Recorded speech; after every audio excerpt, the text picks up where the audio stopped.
కొన్ని గంటల్లో మన నుండి దూరంగా వెళుతున్న కాలానికి భారంగా వీడ్కోలు చెబుతూ రాబోతున్న నూతన సంవత్సరానికి స్వాగతం పలుకుతూ ఈ నూతన సంవత్సరం అందరికీ మంచి చేకూర్చాలని అంతా మంచే జరగాలని కోరుకుంటూ ప్రతి ఒక్కరికి పేరు పేరున ఇవే నా నూతన సంవత్సర శుభాకాంక్షలు. మీ అందరి జీవితాల్లో అలాగే నా జీవితంలో కూడా ఈ సంవత్సరం వెలుగులు రావాలని, ఈ సంవత్సరం మీరు ఏదైతే ఆశిస్తున్నారో అవన్నీ మీ జీవితంలో ఉండాలని మనస్ఫూర్తిగా కోరుకుంటున్నాను.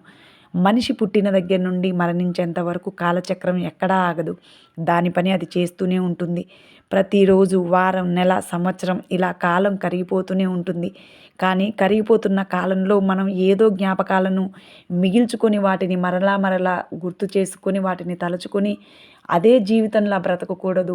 గతంలో జరిగినటువంటి అనుభవాలను పాఠాలుగా చేసుకొని ముందు భవిష్యత్తులో అలాంటివి మళ్ళీ జరగకుండా మనల్ని మనం చక్కబెట్టుకోవడమే, సరిదిద్దుకోవడమే నిజమైన జీవితం.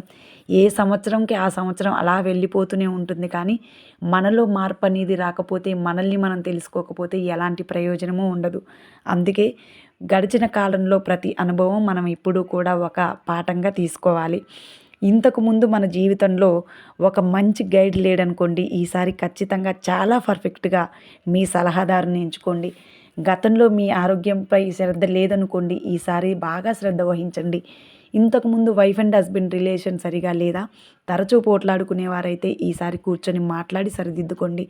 పొరుగు వారితో స్నేహ సంబంధాలు ఎప్పుడూ కూడా మంచిగా కంటిన్యూ చేయండి. అభిమానం పంచండి. జాబ్ మిస్ అయిందా, సరైన ప్రణాళిక వేసుకోండి. ఏదైనా మన ఆలోచనే. మనం ఎలా ఆలోచిస్తామో అవే ఫలితాలు మన ముందుంటాయి. కాలం మారడం అనేది సహజ ప్రక్రియ. మారాల్సింది మనం. మన జీవితాన్ని మనమే కొత్త దృష్టితో చూస్తే అందమైన సంవత్సరం మన కళ్ళ ముందు ఉంటుంది. గతించిన కాలం మన జ్ఞాపకాల్లో ఉండాలి, కానీ మన జీవితాల్లో ఎప్పుడూ ఉండకూడదు. ఎప్పుడూ నిర్లిప్తత, నిరాశ, నిస్పృహ కాదు, ఆశావాద దృక్పథంతో అడుగు ముందేయడమే మన ముందున్న ఏకైక లక్ష్యం. కాలం అంటే వెలుగు చీకటులు. కొన్ని రోజులు చీకటి, కొన్ని రోజులు వెలుగు, ఇలా ఉంటుంది. ఏ ఒక్కరికి, ఏ మనిషికి కూడా ప్రతిరోజు, ప్రతి సంవత్సరం జీవితం మొత్తం వెలుగే ఉండదు, జీవితం అంతా చీకటే ఉండదు. అవి కొన్ని ఒకరోజు వెలుగుంటే ఒకరోజు చీకటిగా ఉంటూ మన కాలగమనాన్ని మారుస్తూ ఉంటుంది.